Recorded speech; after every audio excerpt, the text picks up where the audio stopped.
The question number 4.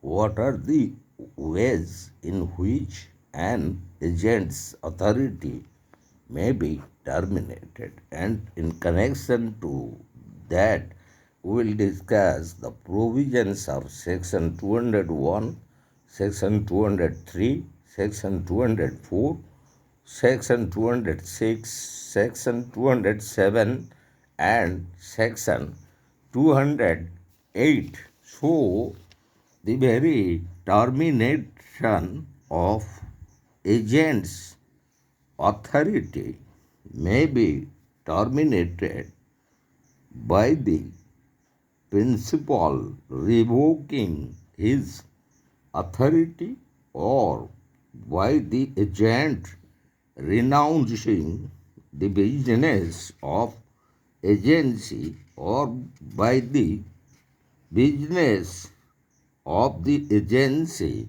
being completed or by either the principal or agent dying or becoming of unsound mind or by the principal being adjudicate and insolvent and the above are the modes prescribed by Section 201 of the Act. Apart from this, the following circumstances also terminate the agent's authority, and that is why the destruction of the subject matter of agency or by the happening of any event rendering the agency unlawful, and that way declaration of war the principal and agent may become alien enemies, and also if a limited period is given and when the period comes to an end, whether the business is complete or not. So these are the 8 different grounds by which an agency can be terminated. And now we'll discuss the very manner and circumstances of revocation as provided under Section 203, 204, 206, and 207. So the illustrations relating to manner and circumstances of revocation. So, Section 203 provides the principal may save where the agent has himself an interest in the property which forms the subject matter of the agency, revoke the authority given to his agent at any time before the authority has been exercised so as to bind the principal. And as Section 204 provides, the principal cannot revoke the authority given to his agent after the agent has partly exercised his authority so far as regards such acts and obligations as arise from acts already done in the agency, and as Section 206 provides, reasonable notice must be given of such revocation. Revocation may be expressed or implied in the contract of the business, and Section 207 provides revocation and renunciation may be expressed or may be implied in the conduct of the principal or agent respectively. And now we'll discuss the very illustration relating to manner and circumstance of revocation. So, A empowers B to let A's house, afterwards A lets it himself. This is an implied revocation of B's authority. And now we'll discuss the termination of agent's authority to third person as provided under section 208 with an illustration. The termination of the authority of an agent does not so far as regards the agent take effect before it becomes known to him, or so far as regards third person before it becomes known to him, as provided under section 208 as regarding termination of agent's authority to third person, and the very illustration relating to that. A at Madras by letter directs B to sell for him some cotton lying in warehouse in Bombay, and afterwards by letter revokes his authority to sell and directs B to send the cotton to Madras. B, after receiving the second letter, enters into a contract with C, who knows of the first letter but not of the second, for the sale to him of the cotton.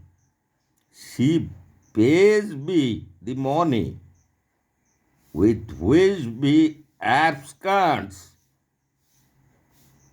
His payment is as good as against A. And now we'll discuss question number 5, and that is write an exhaustive note on the agency coupled with interest as provided under section 202 and the illustrations relating to the very question regarding on agency coupled with interest. So, the very provision of section 202 provides where the agent has himself an interest in the property which forms the subject matter of agency. The agency cannot, in the absence of an express contract, be terminated to the prejudice of such interest. So the very illustrations relating to agency coupled with interest, the first illustration is that A gives authority to B to sell A's land and to pay himself out of the proceeds the debts due to him from A. A cannot revoke this authority, nor can it be terminated by his insanity or death. And the second illustration relating to section 202 is that a consigns 1000 bales of cotton to be who has made advances to him on such cotton and desires me to sell the cotton and to repay himself out of the price the amount of his own advances. He cannot revoke this authority, nor is it terminated by his insanity or death. So, if authority coupled with interest in these cases, the current phrase is that the agent's authority coupled with an interest. The principle is thus stated that where an agreement is entered into on a sufficient consideration, whereby an authority is given for the purpose of securing some benefit to be done of the authority, such an authority is irrevocable as it was decided in the leading case, Smart versus Sanders in 1848, and also in another leading case, Fifth versus Fifth in 1906. Also, in fact, these circumstances, as it was held, must be such that revocation of the authority would be a breach of faith against the agent. So, illustration B, that is the second illustration that we discuss, is a variation of the facts of the instance English case, that is fifth versus fifth, and it was a case of 1906 where, however, the authority was held to be revocable as it was not given as security for the advances. In the English case, the advances were made after the authority had been given, and so the agent's interest arose afterwards and was incidental. In the illustration, the advances are made first, and then the authority is given for the purpose of being a security.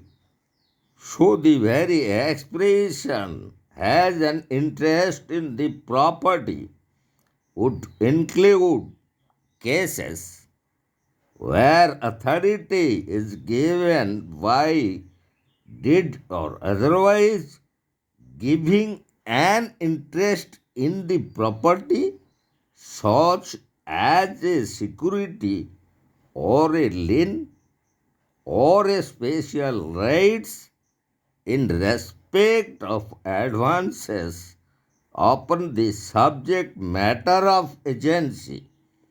This interest may include continuation of the subsistence of such security or interest therein, mere right to earn commission is not such an interest. Irrevocable power of attorney in favor of purchaser for valuable consideration would be such an interest, and in connection to the above we will discuss two important leading cases, and both the leading cases where the judgment were delivered by the Bombay High Court. So one is Vishnu Charya versus Pram, Ramchandra in 1881. So also in Jagadhari versus Rustamji in 1885, the Bombay High Court held in the fast leading case upon the same principle where an agent is appointed to collect rents and salaries agreed to be paid out of those rents. It does not give the agent an interest in the subject matter of agency within the meaning of Section 202 as the very judgment delivered in the leading case Vishnu Charya versus Ramchandra in 1881 by the Bombay High Court, and as regarding the second leading case Jagadhari versus Rustamji in 1885, in the same manner the Bombay High Court expressed that where an agent is authorized to recover a sum of money due by a third party to the principal to recover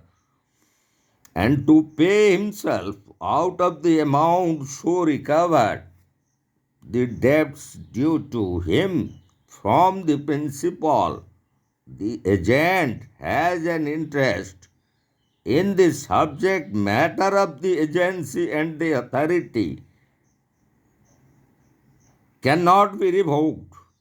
And as it was held in the second leading case, Jagadhari versus Rustamji in 1885 by the Bombay High Court.